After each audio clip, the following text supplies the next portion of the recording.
আমাদের এলাকার ইতিমধ্যে 100 থেকে 150 পরিবার অলরেডি নদীতে বিলীন হয়ে গেছে। এভাবে ভাঙন চলতে থাকলে আমরা এই এলাকায় বসবাস করে আমাদের জন্য অনুপযোগী হয়ে যাবে। আমাদের সোনাগাজীবাসীর, কোম্পানিগঞ্জবাসীর এক দফা এক দাবি, মুসাফর ক্লোজার অতি দ্রুত নির্মাণের দাবি। মুসাফর ক্লোজার না হইলে আমরা এই কবল থেকে কোনো অবস্থাতে বাঁচবো না।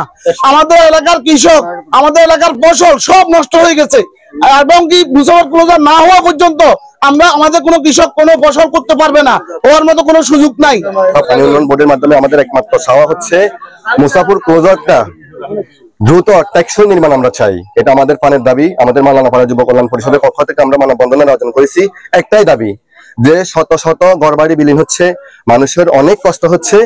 এই কষ্ট থেকে লাঘব করার জন্য খন্ড খন্ড সামাজিকভাবে কিছু না করে আমরা মনে করি যে দেশীয়ভাবে আমাদের মুসাফর ক্লোজারটা সবাই এগিয়ে আসা উচিত। ক্লোজারটা টেকসই নির্মাণ করা দরকার। আমাদের পানের দাবি একটাই। আমাদের শত শত বাড়িঘর তো বিলীন হয়ে যাচ্ছে। অতি দ্রুত যদি এটা পদক্ষেপ না নেয়, আমাদের এই সরকারি যে ব্রিজটা, মেহেদিঘাট ব্রিজ, এটাই নষ্ট হয়ে যাবে। আমি প্রশাসনের এটা জোর দাবি জানাচ্ছি, তার দৃষ্টি আকর্ষণ করার জন্য। আমাদের এই মেহেদি ফাড়ার হুমকির সম্মুখীন, এবং রাস্তাটা অর্ধেক নদীতে বিলীন হয়ে গেছে, এবং শত শত ঘরবাড়ি ঝুঁকির মধ্যে আছে। আমাদের এখানে ব্রিজ আছে, এই ব্রিজটা এখন আশঙ্কাজনক আছে, এবং রোডটা চলে গেছে।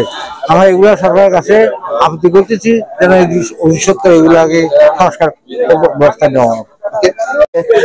নদীর দুই পাশের বাড়ি, বিভিন্ন শত শত বাড়িঘর ধ্বংস হয়ে যাচ্ছে, বিভিন্ন এই লক্ষ লক্ষ ফসলাদি জমি বিলীন হয়ে যাচ্ছে।